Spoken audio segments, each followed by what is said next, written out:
In this video, we will be looking at accounts payable transactions. Credit purchases are when the business buys now and receives inventory goods now, but pays later.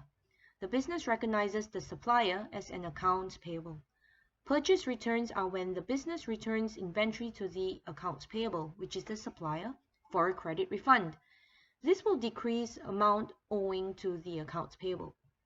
For our course, we do not record cash refunds. Payment to accounts payable is when the business pays the accounts payable for an amount owing. A discount revenue may be received from the accounts payable if payment is made within the discount period. This will depend on the credit terms that are offered.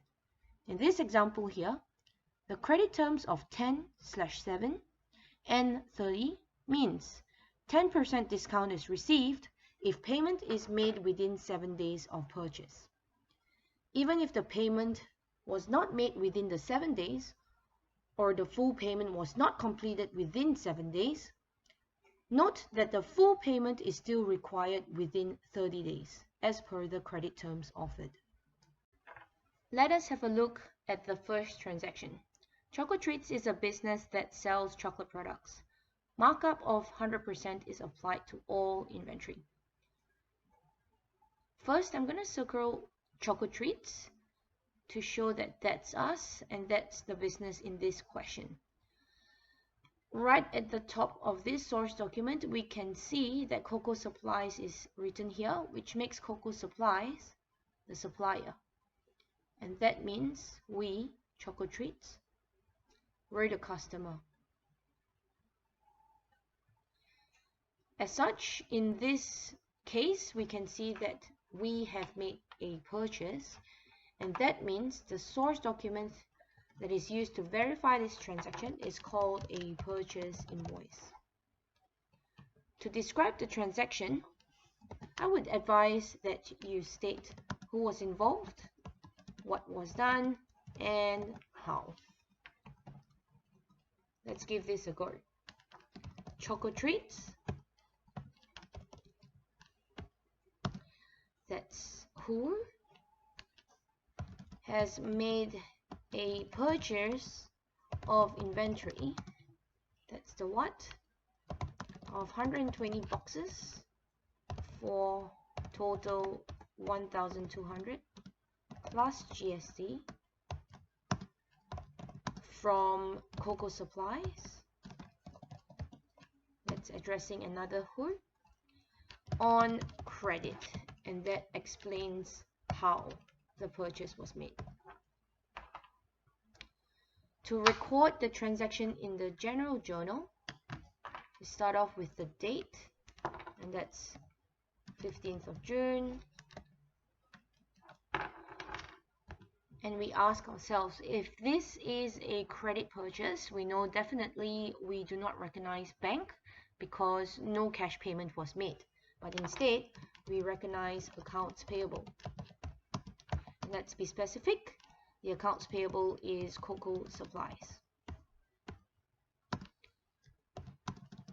Let's do the analysis together. Accounts payable is a liability that has a credit nature, and since we are making a credit purchase, the amount owing to the accounts payable goes up. And so we record this amount on the credit side. From the source document, we can see that we now owe the accounts payable $1,320. What did we buy from the accounts payable? That would be inventory. And the analysis, asset debit going up. And that means we will record the amount on the debit side. And the cost of the inventory in this question is $1,200. And that's the amount without GST. And lastly, GST clearing. That will be on the same side of the purchase of the inventory. That will be 120 on the debit side. You could also think of the GST clearing as a liability. So the liability would be a credit nature, but since this is a GST on purchase, we are expecting a GST refundable from the ATO. and that means any GST liability that we may have goes down. And that explains why the $120 is recorded on the debit side.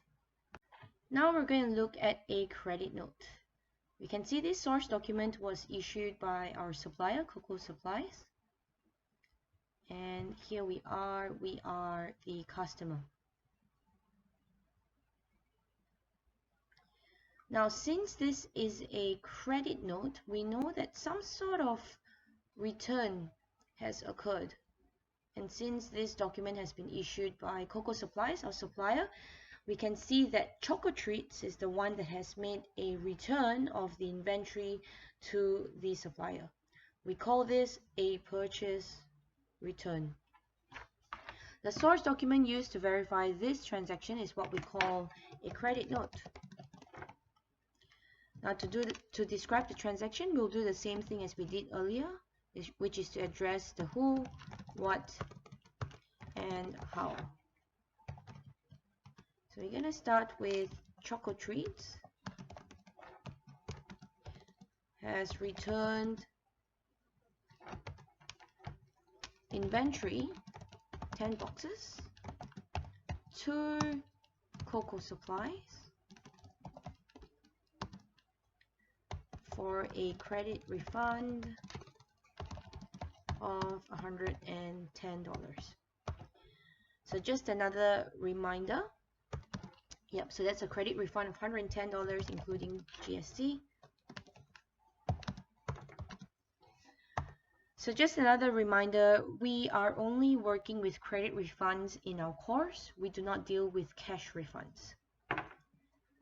So in this journal here, we're going to record firstly the date, 16th of June.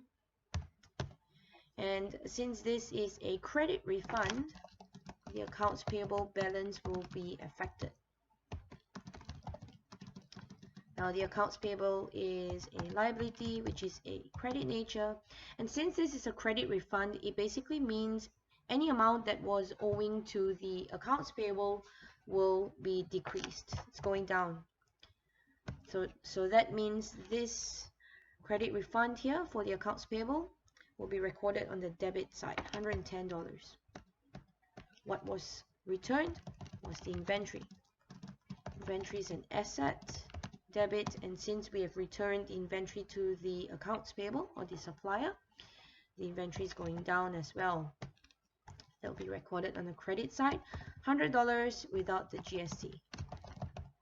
And the GST, which is basically a GST reversal of the original credit purchase, and that is why the GST is recorded on the credit side, $10. Now let us have a look at a payment made to the accounts payable. We can see here that we have a check butt, which provides evidence for a cash payment that was made. And in this case here, we are making the payment to Cocoa Supplies, which is our supplier, who is also our accounts payable. We owe them some money. We can see that the payment was made on the 17th of June, and it was for the invoice 123 combined with the credit note 56 less 10% discount. Now the first question here is, what are the credit terms given by the supplier? To find the credit terms, we look at the original purchase invoice. We can see here that the terms offered was 10/7 N/30. 10/7 N/30. What does this mean again? It means you'll get a 10% discount if payment is made within 7 days of the purchase. And regardless, full payment is required within 30 days. Now let us see if the payment was made within the discount period. If we look at the purchase invoice, we have made the purchase on the 15th of June. This was the return. Yep, 15th of June, and here we are making the payment 2 days after, which is 17th of June. We are definitely making the payment within the 7 days, within the discount period. So that will be a yes.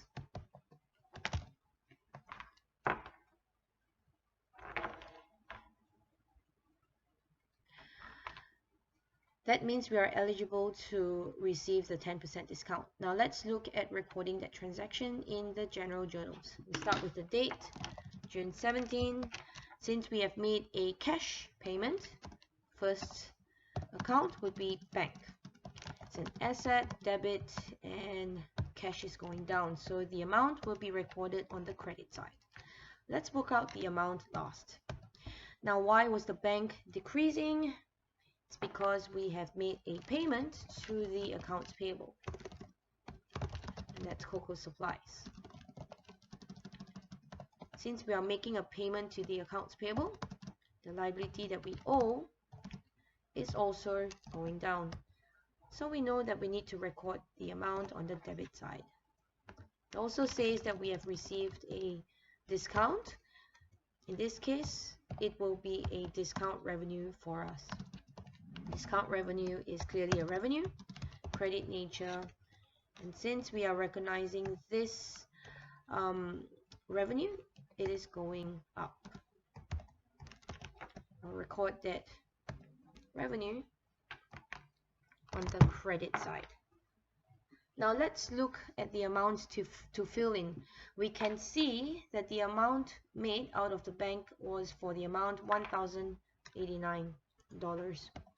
That would be what we put on the credit side of the bank, 1,089. To work out the amount that was settled with the accounts payable, we can have a look at the purchase, which was 1,320 that we owed initially, less the credit refund we received from the return, $110.